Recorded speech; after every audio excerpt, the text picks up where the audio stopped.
وہ اپنے ہاتھ اٹھا لیتی ہے۔ ٹھیک ہے، میں نے تمہارا نمبر جنجر ہوول سے لیا تھا، اور اب مجھے ایسا لگتا ہے جیسے کسی نے مجھے زور سے مکہ مار دیا ہو۔ میں جانتی ہوں جنجر ہوول کون ہے، لیکن میں اس سے سالوں سے نہیں ملی۔ 2 سال ہو گئے ہیں۔ وہ ان آخری عورتوں میں سے تھی جن کے لیے میں کام کرتی تھی۔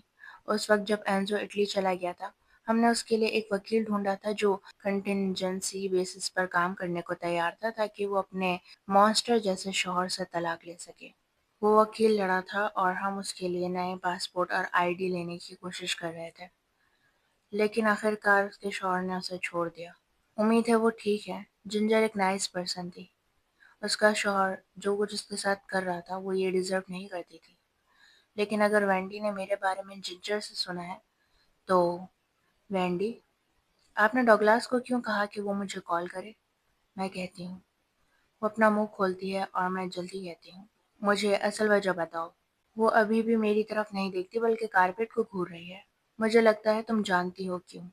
میرے سر کے پیچھے سے ایک دھیمی سی گھنٹی بجتی ہے۔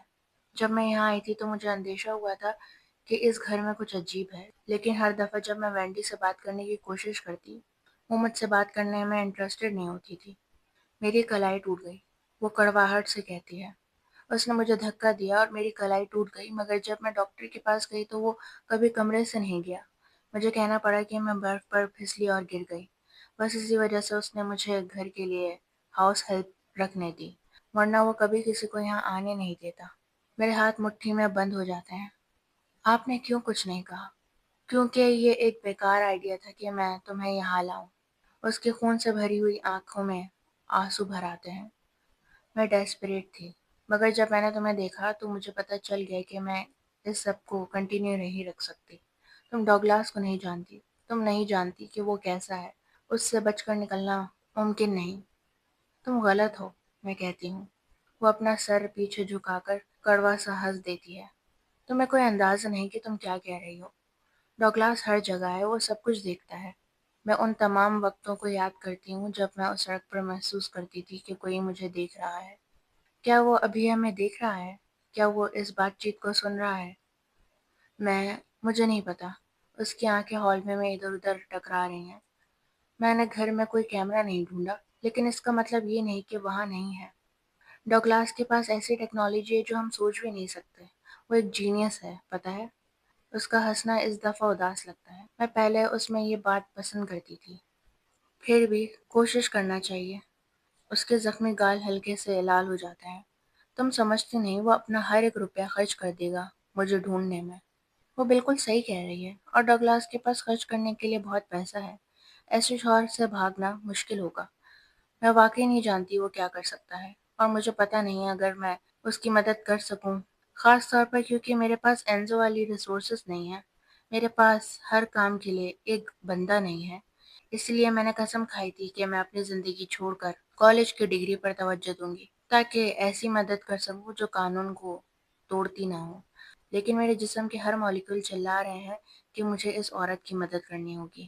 ابھی میں کبھی اس آدمی کے سامنے سے گزرنا نہیں چاہتی جو سب وے میں مدد کا محتاج ہو، یا اس عورت کے سامنے سے جو میری کھڑکی کے باہر اسٹیب ہو رہی ہو۔ میں یہ سب اپنے نزدیک نہیں ہونے دے سکتی۔ کیا تمہارے پاس پیسے ہیں؟ میں پوچھتی ہوں۔ کیش میرا مطلب ہے۔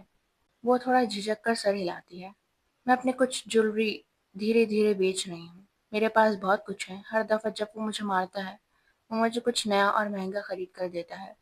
میرے پاس تھوڑا پیسہ چھپا ہوا ہے جہاں مجھے نہیں لگتا کہ وہ اسے ڈھونڈ پائے گا۔ یہ زیادہ دیر تک نہیں چلے گا، مگر شاید کچھ وقت کے لیے چل جائے۔ میرا ذہن تیز رفتار سے سوچ رہا ہے، کیا تمہارے کوئی دوست ہیں جو مدد کر سکتے ہیں؟ ایسے دوست جو شاید وہ نہیں جانتا، اسکول یا کالج کے؟ پلیز رک جاؤ، وہ دھیمی آواز میں کہتی ہے۔ تم سمجھ نہیں رہی کہ میں کیا کہنا چاہتی ہوں۔ ڈگلاس بہت خطرناک ہے۔ تم اس آدمی کو کبھی انڈر اسٹیمیٹ نہیں کر سکتی۔ اگر تم میری مدد کرنے کی کوشش کرو گی تو یہ کام نہیں کرے گا، اور تمہیں افسوس ہوگا۔ مجھ پر بھروسہ کرو۔ لیکن وینڈی، میں نہیں کر سکتی، ٹھیک ہے؟ وہ اپنی لیفٹ کلائی پر پہنے بریسلیٹ کی طرف دیکھتی ہے۔ میں یاد کرتی ہوں کہ ڈگلاس کتنا فخر سے مجھے دکھا رہا تھا۔ اس کی آنکھوں میں ایک پاگل پن سا نظر آتا ہے۔ وہ بریسلیٹ کے کلیپس کو کھولنے کی کوشش کرتی ہے، اور وہ اس کی پتلی کلائی سے گر جاتا ہے۔ مجھے اس تحفے سے نفرت ہے جو وہ دیتا ہے۔ اس کی آواز زہر سے بھرپور ہے۔ میں مشکل سے ہی انہیں دیکھ سکتی ہوں مگر وہ چاہتا ہے کہ میں انہیں پہنوں۔ وہ بریسلیٹ کو اپنی مٹھی میں دبا لیتی ہے، پھر میرا ہاتھ اٹھا کر اپنے ہاتھ میں دبا دیتی ہے۔ وہ بریسلیٹ میرے ہاتھ کی ہتھیلی میں رکھ دیتی ہے۔ اسے میری نظر سے دور کر دو، میں اسے دیکھ بھی نہیں سکتی اب۔ اگر وہ پوچھے تو میں اسے کہہ دوں گی کہ میں نے اسے کھو دیا۔ میں اپنا ہاتھ کھولتی ہوں تاکہ چھوٹی سی بریسلیٹ کو دیکھوں۔ سوچتی ہوں کہ کیا یہ اس کے خون سے رنگا ہوا ہے۔ میں یہ نہیں لے سکتی وینڈی، پھر اسے پھینک دو، وہ تیزی سے کہتی ہے۔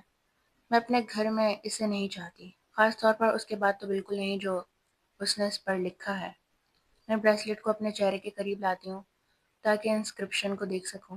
میں چھوٹے چھوٹے حروف پڑھنا شروع کرتی ہوں۔ 2W You are mine forever Love D His forever۔ وہ کڑواہٹ سے کہتی ہے، یعنی اس کی پراپرٹی۔ میسج بالکل کلیئر ہے، پلیز مجھے مدد کرنے دو۔ میں اس کی کلائی پکڑ لیتی ہوں، بھول جاتی ہوں کہ شاید ٹوٹی ہوئی ہے۔ وہ درد میں منہ بناتی ہے اور میں ہاتھ چھوڑ دیتی ہوں۔ میں جو بھی ضرورت پڑے کروں گی، میں تمہارے شوہر سے نہیں ڈرتی، ہم اس سے نکلنے کا راستہ ڈھونڈ لیں گے۔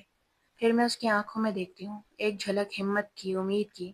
وہ صرف ایک پل کے لیے ہوتی ہے، مگر ہوتی ہے۔ یہ عورت بے سہارا ہے۔ نہیں، وہ سختی سے کہتی ہے، اور اب تمہیں جانا چاہیے۔ میرے کچھ اور کہنے سے پہلے وہ دروازہ میرے منہ پر بند کر دیتی ہے۔ وینڈی گیرک اپنے شوہر سے بالکل ڈری ہوئی ہے، اور میں بھی اس آدمی سے ڈرتی ہوں، مگر ان سالوں کے بعد میں نے سیکھا ہے کہ ڈر کو اپنی زندگی پر قابو نہیں پانے دینا چاہیے۔ میں نے زیویر کو گرا دیا، میں نے ان مردوں کو گرا دیا جو ڈوگلاس جتنا طاقتور ہیں۔ مجھے فرق نہیں پڑتا کہ وینڈی کیا کہتی ہے، میں اس کو سنبھال سکتی ہوں۔